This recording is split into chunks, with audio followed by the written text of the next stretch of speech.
السلام علیکم رحمۃ اللہ وبرکاتہ۔ رہبر اسلام یوٹیوب چینل میں آپ حضرات کا استقبال ہے۔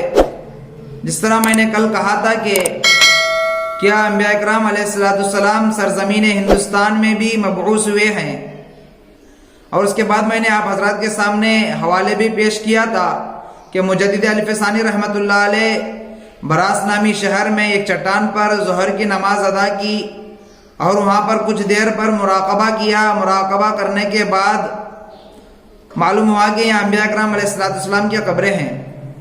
اس کے بعد میں نے ایک کتاب میں پڑھا تھا براس کی تاریخ، اس کے اندر ایک واقعہ لکھا ہوا ہے جب پنجابیوں اور مسلمانوں کے درمیان آپس میں لڑائی ہو رہی تھی۔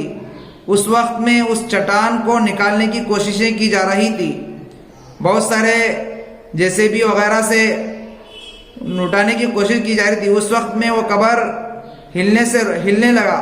اس وقت میں اکابر علماء نے آ کر منع کر دیا اور کہا کہ یہاں کچھ بزرگوں کی قبریں موجود ہیں، آپ اس کو نہ ہٹائیے، اور اس کے بعد اس چٹان کے اطراف میں ایک بارڈر بنا دیا گیا۔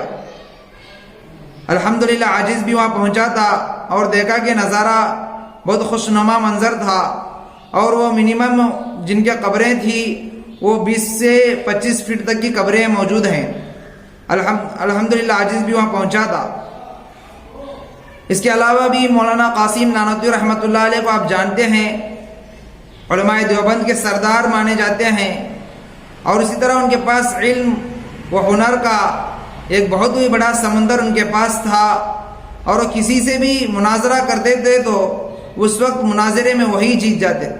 مولانا قاسم نانوتوی رحمۃ اللہ علیہ کہتے ہیں کہ آپ ہندوؤں کے اوتار کو برا نہ کہیے، اس لیے کہ ہو سکتا ہے کہ اس زمانے کے وہ صداقت اور حقانیت کو پھیلانے والے ہوں، اور وہ نیک دل انسان ہو، اور لوگوں نے بعد میں چل کر ان کے اندر بھی شرکیہ اور رسم و رواج کو داخل کر دیا ہو۔ اس کے علاوہ بھی مولانا مناظر حسن گیلانی رحمۃ اللہ علیہ، آپ حضرات انہی کو جانتے ہیں کہ وہ مناظرے میں کس طرح مہارت رکھتے تھے۔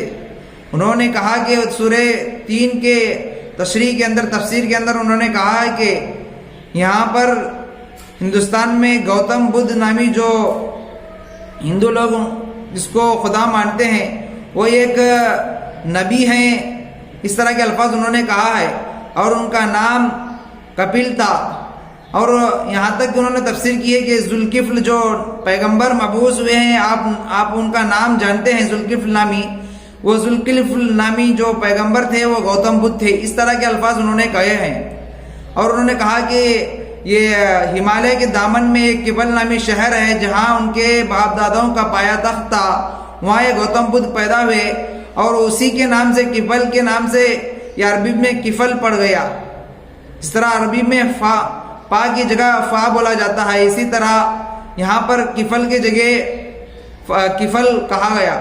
انہوں نے اس کی طرف منسوب کیے کہ ذوالکفل جو پیغمبر ہیں وہ گوتم بدھ ہیں۔ اس طرح کے الفاظ انہوں نے کہا ہے۔ اب ہمیں معلوم ہو گیا کہ سرزمین ہندوستان میں بھی پیغمبر علیہ السلام آئے تھے۔ انشاءاللہ کل کے دن کن انبیاء کرام علیہ السلام کا تذکرہ ہندو کتابوں میں موجود ہے، اس کا خلاصہ انشاءاللہ کل پیش کروں گا۔